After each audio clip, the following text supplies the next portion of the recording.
Lopa, what do you feel the emotions will be like this week going up against or going into a game where facing a coach that recruited you to this place here at BYU? Oh man, that's crazy. I actually haven't really been thinking too much about it. I know that I'm like one of the few on the team that actually were recruited by Bronco. I don't think anyone's actually played under Bronco here, so I love Bronco. I love his staff, but this is our team now. I love Kalani. I love everything he's done for us here for my past few years here. So I'm just excited to play against him. It'll be fun to see, that's for sure. What do you feel that Virginia's coming into this game, be prolific passing offense? What do you feel it's going to take for your guys' defense to have success against these guys? Pressuring the quarterback. I know that has been a lot of worries that a lot of fans have, but I think they have a really good quarterback. He throws on timing a lot, three-step stuff, quick action stuff, and he's very athletic. I think we need to take advantage of those max pro situations when they want to take five-step drops and stuff, where they bring in, I know they run a lot of 12 personnel, so they usually go max pro when they want to take shots. That's the time when we need to actually get more pressure than usual. Those three-step ones are kind of hard to get pressure on, so we're trying to focus on like making him feel uncomfortable in those situations, getting our hands up, for helping our linebackers out in that like 1 to 5 yard area where they like to dump off and check down. That's something our defensive line can get a lot better at, is putting our hands up, especially when it comes to those quick three-step drops.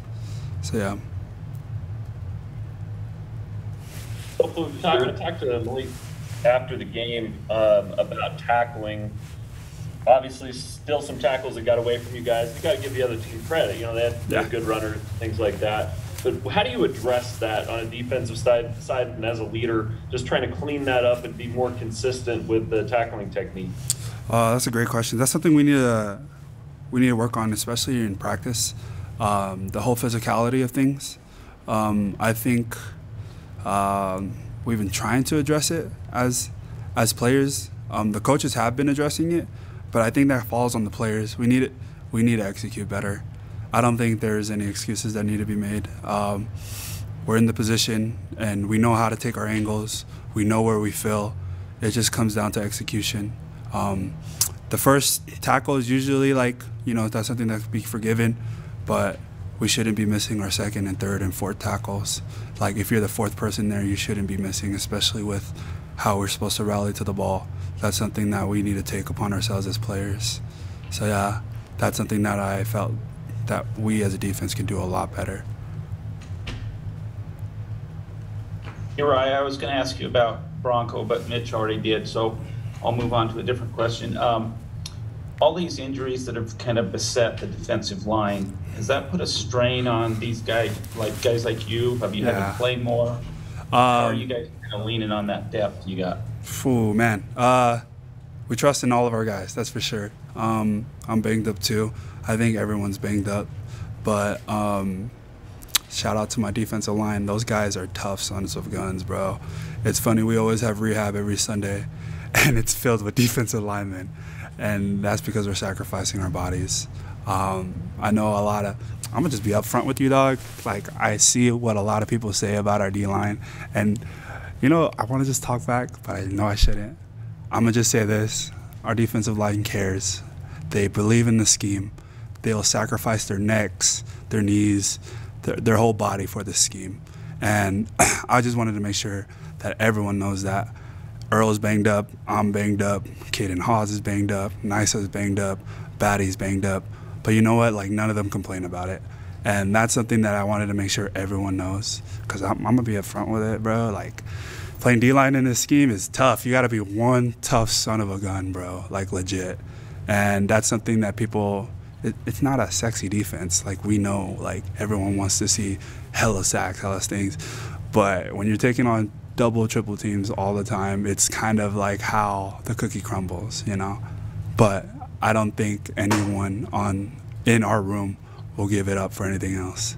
They believe in the scheme. We believe in our coaches. And Injuries just come with it, you know. Getting banged up just comes with the job, and that's something that, you know, we can't do but pray for, you know. But yeah, like, I'm not complaining about it. None of our guys are complaining about it, and I just wanted to make sure that everyone knows that, like, it's a hard job, and these guys are like somebody I tip my hat off to, or all my defensive linemen, and so that's just something I wanted to just put out there. I may have like circled around your question a little bit, Jay, but yeah, my defensive linemen, I got nothing but love for them. You're good, thanks.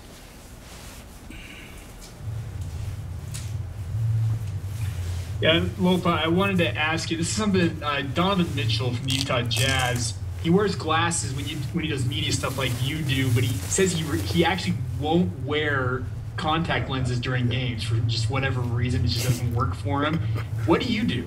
I used to do that, but now I can't, actually. My vision is so much worse. We used to have bigger signs for our defense, and I was like, oh yeah, I don't need to wear contacts. I actually cannot go without them now because we do a lot more smaller signs too. I guess our sign budget has gone down, so that's just something that I just had to pay for contacts now. So yeah, I wear contacts during games. I only really wear it for games and practices, but I like to wear my glasses everywhere else. Okay, it was something that was just unique. I remember that question from Don, and I'm like, yo, Loaf would be a good person to ask about that. Yeah. I also wanted to ask you, at this point in the season, you mentioned the fact that you guys are banged up and everything. Do you like the fact that you guys are going to play 10 straight weeks before you ultimately do get that bye week, or would you have rather had, you know what, let's take a week off at some point in this run? Honestly, a bye week would have been way better earlier, but that's the problem with independence. You can't choose when we have a bye week. And, you know, it's like nothing to complain about. You just, the cards you're dealt, you just play with them, bruh. And that's just something our defensive line knows about.